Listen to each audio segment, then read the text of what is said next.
Son duel avait fait passer Duroy au nombre des chroniqueurs de tête de la vie française.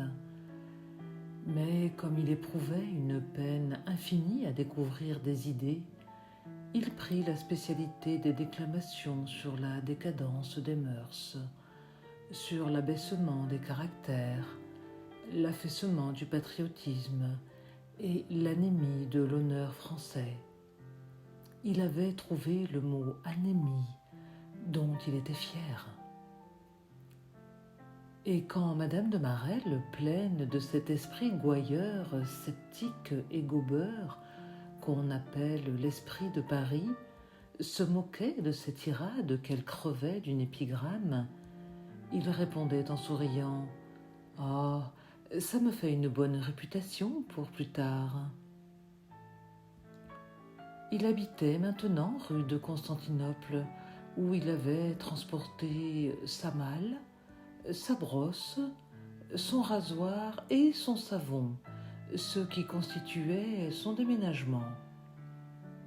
Et 2 ou 3 fois par semaine, la jeune femme arrivait avant qu'il fût levé, se déshabillait en 1 minute et se glissait dans le lit, toute frissonnante du froid du dehors.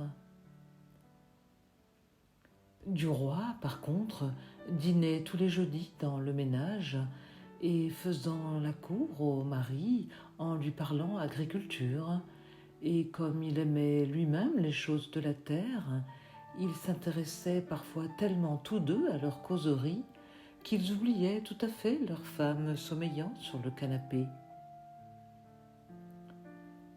Laurine aussi s'endormait, tantôt sur les genoux de son père, tantôt sur les genoux de Bel-Ami. Et quand le journaliste était parti, M. de Marelle ne manquait point de déclarer avec ce ton doctrinaire dont il disait les moindres choses « Ce garçon est vraiment fort agréable, il a l'esprit très cultivé. » Février touchait à sa fin. On commençait à sentir la violette dans les rues en passant le matin auprès des voitures traînées par les marchandes de fleurs. Duroy vivait sans un nuage dans son ciel. Or, une nuit, comme il rentrait, il trouva une lettre glissée sous sa porte. Il regarda le timbre et il vit Cannes. L'ayant ouverte, il lut « Cannes, Villa Jolie. Cher monsieur et ami, vous m'avez dit, n'est-ce pas, que je pouvais compter sur vous en tout. Eh bien, j'ai à vous demander un cruel service. C'est de venir m'assister, de ne pas me laisser seule au dernier moment de Charles qui va mourir. Il ne passera peut-être pas la semaine, bien qu'il se lève encore, mais le médecin m'a prévenu. Je n'ai plus la force ni le courage de voir cette agonie jour et nuit, et je songe avec terreur au dernier moment qui approche. Je ne puis demander une pareille chose qu'à vous, car mon mari n'a plus de famille. Vous étiez son camarade, il vous a ouvert la porte du journal. Venez, je vous en supplie, je n'ai personne à appeler. Croyez-moi votre camarade toute dévouée, Madeleine Forestier. Un singulier sentiment entra comme un souffle d'air au cœur de Georges. Un sentiment de délivrance, d'espace qui s'ouvrait devant lui, et il murmura « Certes, j'irai, ce pauvre Charles, ce que c'est que de nous tout de même ?» Le patron à qui il communiqua la lettre de la jeune femme donna en grognant son autorisation. Il répétait « Oui, mais revenez vite, vous nous êtes indispensable. » Georges Duroy partit pour Cannes le lendemain par le rapide de 7 heures, après avoir prévenu le ménage de Marelle par un télégramme. Il arriva le jour suivant, vers 4 heures du soir. Un commissionnaire le guida vers la villa jolie, bâtie à mi-côte dans cette forêt de sapins peuplée de maisons blanches qui va du Canet jusqu'au golfe Juan. La maison était petite, basse, de style italien, au bord de la route qui monte en zigzag à travers les arbres, montrant à chaque détour d'admirables points de vue. Le domestique ouvrant la porte s'écria « Oh monsieur, madame vous attend avec bien d'impatience. » Duroy demanda « Comment va votre maître ?»« Oh, pas bien, monsieur, il n'en a plus pour longtemps. » Le salon où le jeune homme entra était tendu de perses roses à dessins bleus. La fenêtre large et haute donnait sur la ville et sur la mer. Et Duroy murmurait « Bigre, c'est chic ici comme maison de campagne, mais où diable prennent-ils tout cet argent-là » Et un bruit de robe le fit se retourner. Madame Forestier lui tendit les deux mains. « Comme vous êtes gentil, comme c'est gentil d'être venu. » Et brusquement, elle l'embrassa. Puis, ils se regardèrent.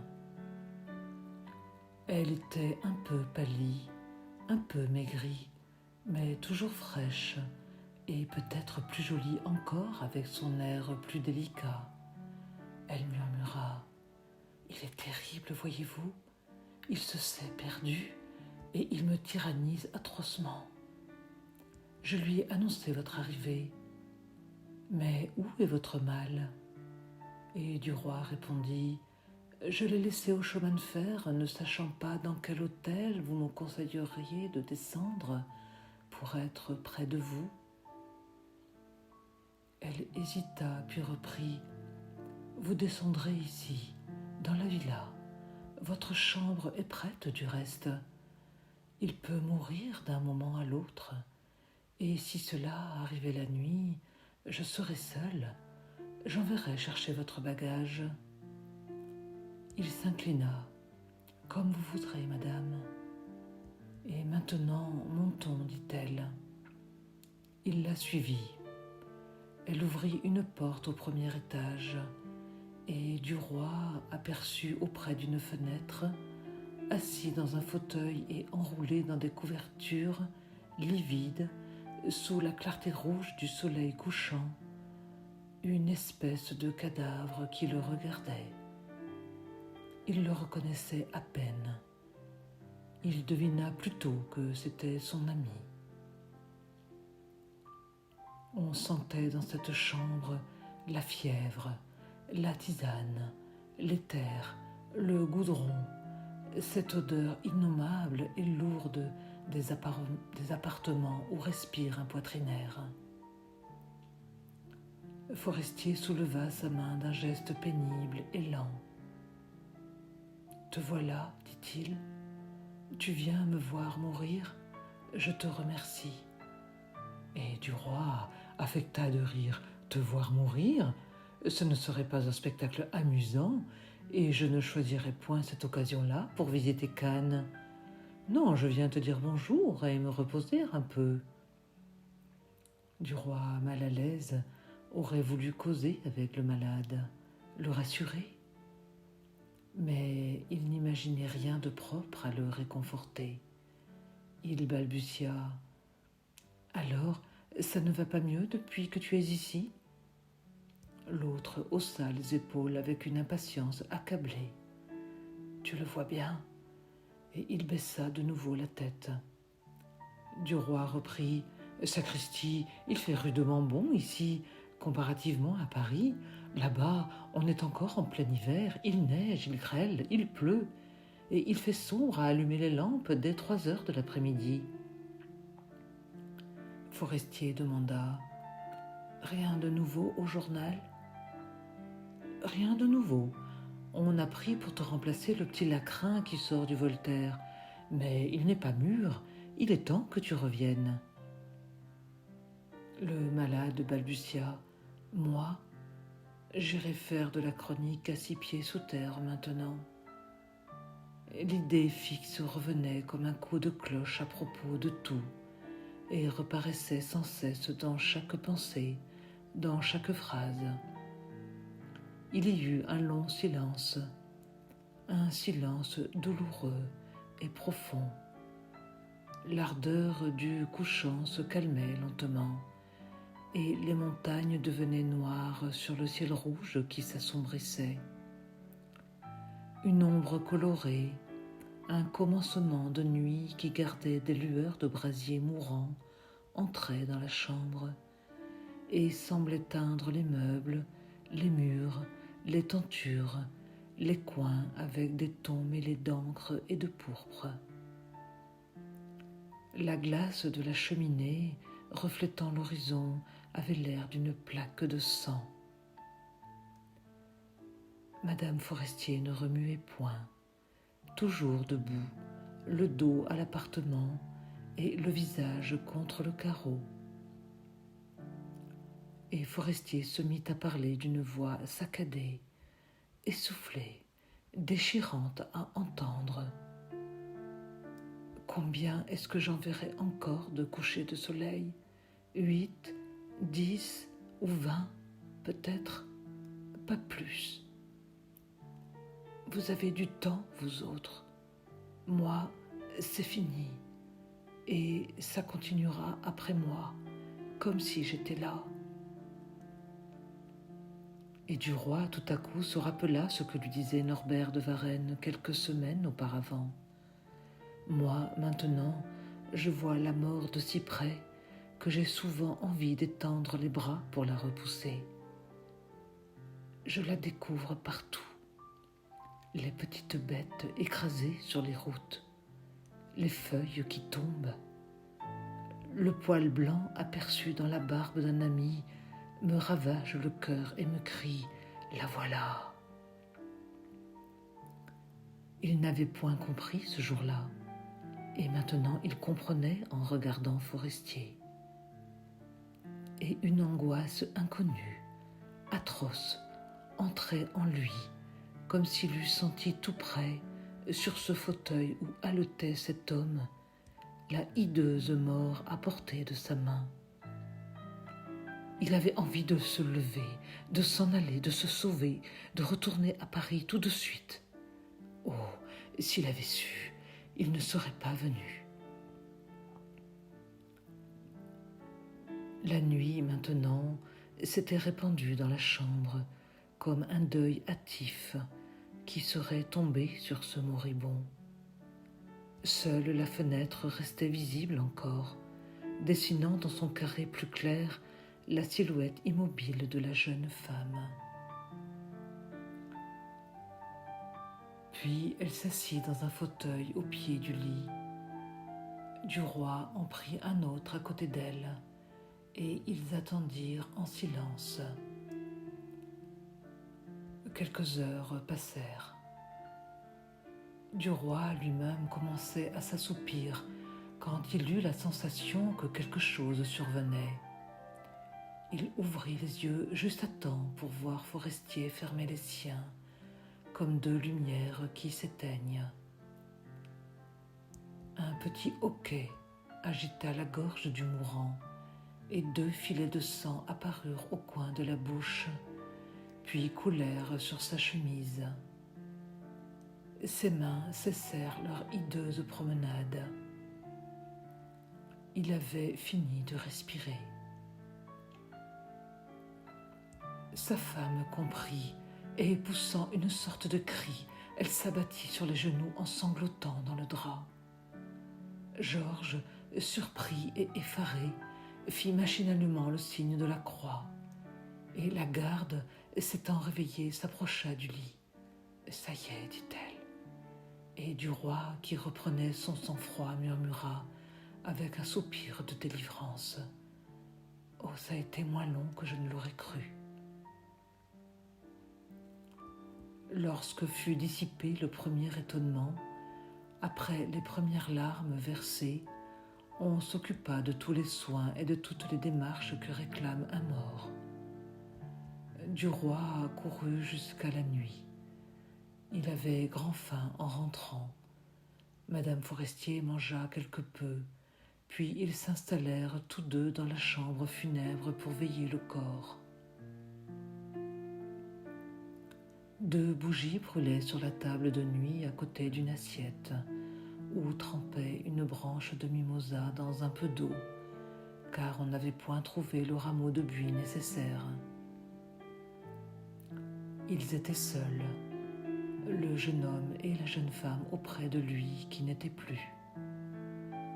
Ils demeuraient sans parler, pensant et le regardant. Mais Georges, que l'ombre inquiétait auprès de ce cadavre, le contemplait obstinément.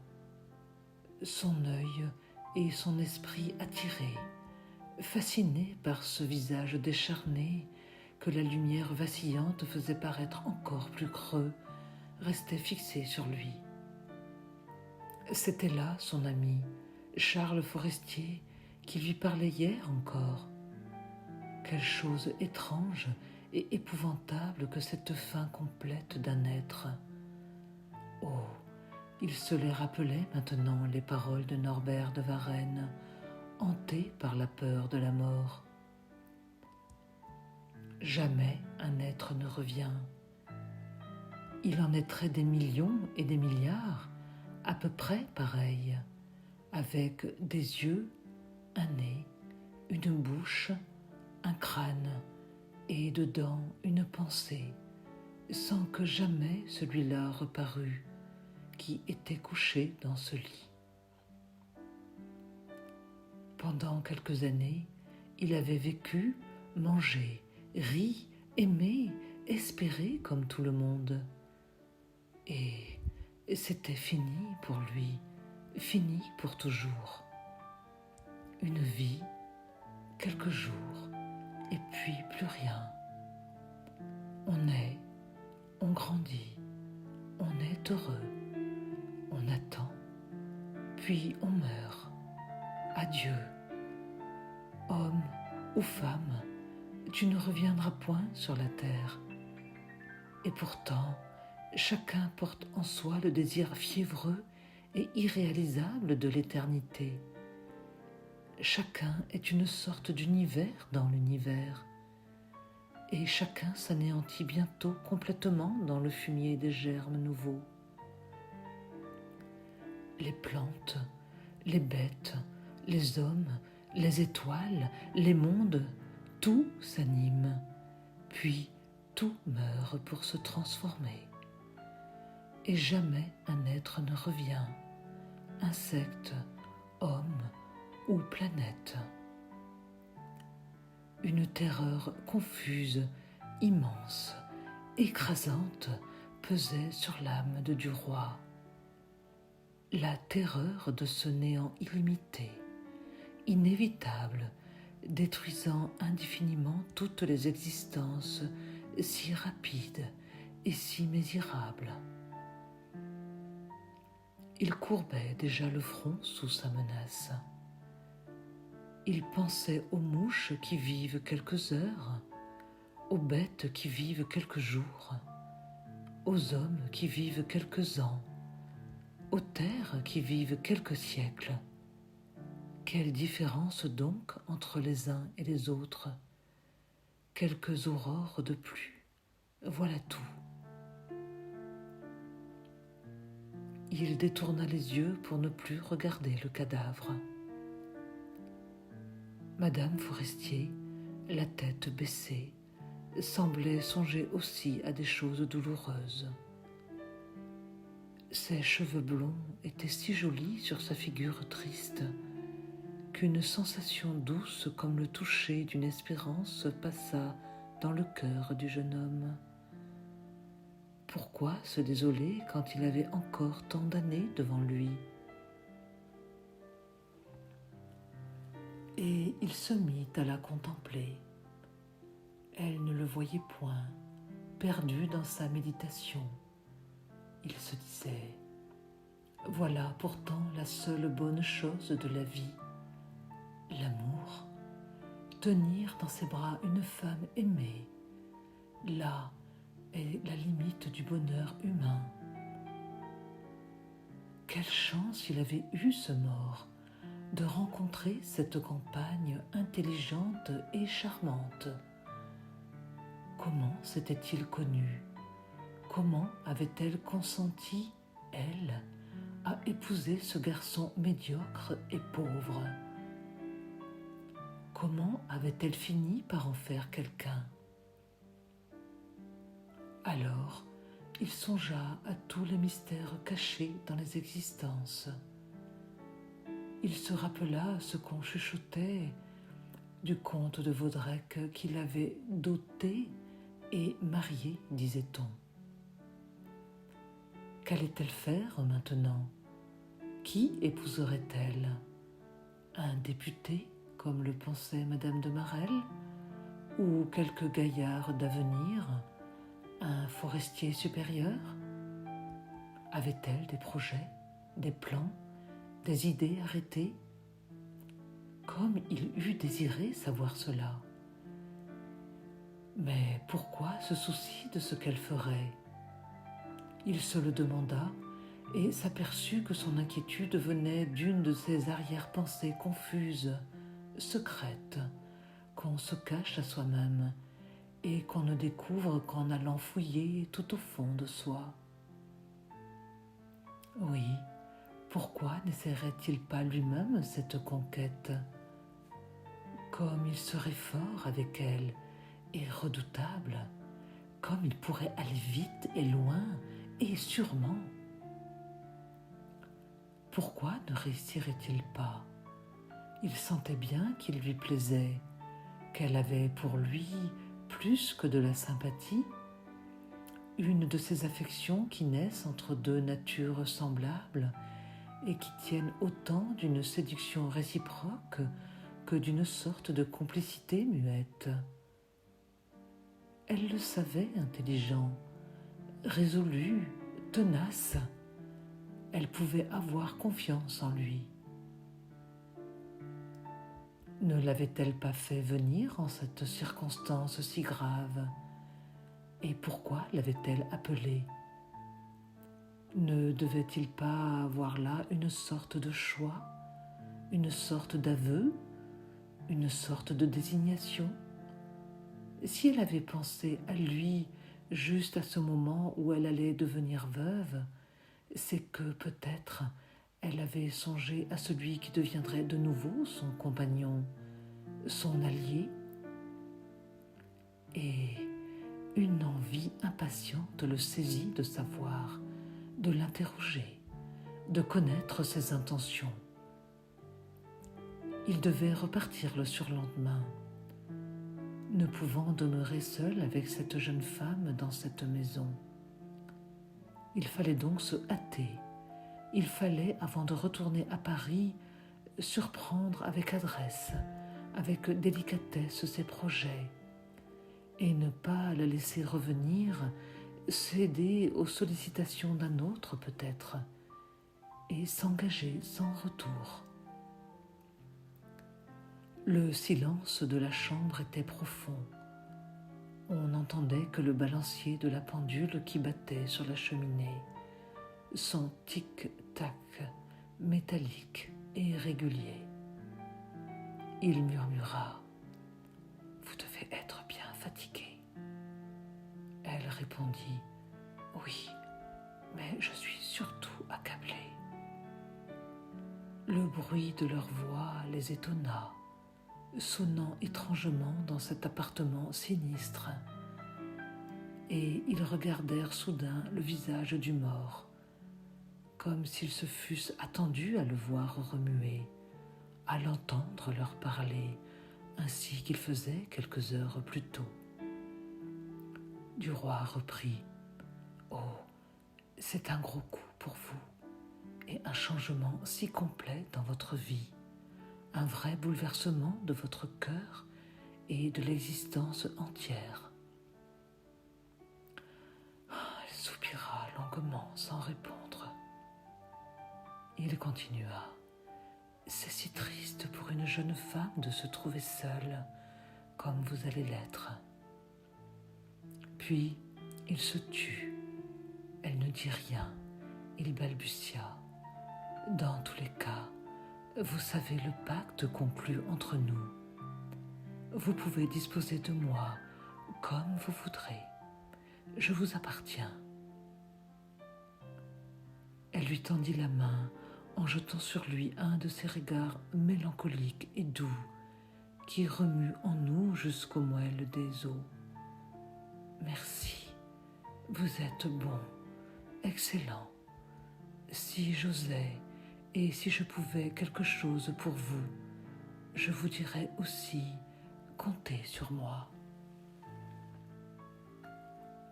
Il avait pris la main offerte et il la gardait, la serrant avec une envie ardente de la baiser. Il s'y décida enfin et, l'approchant lentement de sa bouche, il tint longtemps la peau fine, un peu chaude, fiévreuse et parfumée contre ses lèvres. Puis, quand il sentit que cette caresse d'ami allait devenir trop prolongée, il sut laisser retomber la petite main. Elle s'en revint mollement sur le genou de la jeune femme qui prononça gravement « Oui, je vais être bien seule, mais je m'efforcerai d'être courageuse. » Il ne savait comment lui laisser comprendre qu'il serait heureux, bien heureux, de l'avoir pour femme à son tour. Certes, il ne pouvait pas le lui dire à cette heure, en ce lieu, devant ce corps. Cependant, il pouvait, lui semblait-il, trouver une de ces phrases ambiguës, convenables et compliquées, qui ont des sens cachés sous les mots et qui expriment tout ce qu'on veut par leur réticence calculée. Alors, il murmura à voix basse « Écoutez-moi et comprenez bien ce que je veux dire. Ne vous indignez pas surtout de ce que je vous parle d'une pareille chose en un semblable moment. Mais je vous quitterai après-demain, et quand vous reviendrez à Paris, il serait peut-être trop tard. Voilà, je ne suis qu'un pauvre diable sans fortune, et dont la position est à faire, vous le savez. Mais j'ai de la volonté, quelque intelligence à ce que je crois, et je suis en route, en bonne route. Avec un homme arrivé, on sait ce qu'on prend. Avec un homme qui commence, on ne sait pas où on ira. Tant pis, ou tant mieux. Enfin, je vous ai dit un jour chez vous que mon rêve le plus cher aurait été d'épouser une femme comme vous. Je vous répète aujourd'hui ce désir. Ne me répondez pas. Laissez-moi continuer. Ce n'est point une demande que je vous adresse. Le lieu et l'instant la rendraient odieuse. Je tiens seulement à ne point vous laisser ignorer que vous pouvez me rendre heureux d'un mot, que vous pouvez faire de moi soit un ami fraternel, soit même un mari, à votre gré, que mon cœur et ma personne sont à vous. Je ne veux pas que vous me répondiez maintenant. Je ne veux plus que nous parlions de cela ici. Quand nous nous reverrons à Paris, vous me ferez comprendre ce que vous aurez résolu. Jusque-là, plus un mot, n'est-ce pas? Charles Forestier fut enterré le lendemain, sans aucune pompe, dans le cimetière de Cannes, et Georges Duroy voulut prendre le rapide de Paris qui passe à 1h30. Madame Forestier l'avait conduite à la gare. Il se promenait tranquillement sur le quai en attendant l'heure du départ et parlait de choses indifférentes. Le train arriva, très court, un vrai rapide, n'ayant que 5 wagons, Encore quelques instants avec elle, saisi soudain d'une tristesse, d'un chagrin, d'un regret violent de la quitter, comme s'il allait la perdre pour toujours. Un employé criait « Marseille, Lyon, Paris, en voiture !» Et Duroy monta, puis s'accouda à la portière pour lui dire encore quelques mots. La locomotive siffla, et le convoi doucement se mit en marche. Le jeune homme, penché hors du wagon, regardait la jeune femme immobile sur le quai et dont le regard le suivait. Et soudain, comme il allait la perdre de vue, il prit avec ses deux mains un baiser sur sa bouche pour le jeter vers elle. Elle le lui renvoya d'un geste plus discret, hésitant, ébauché seulement.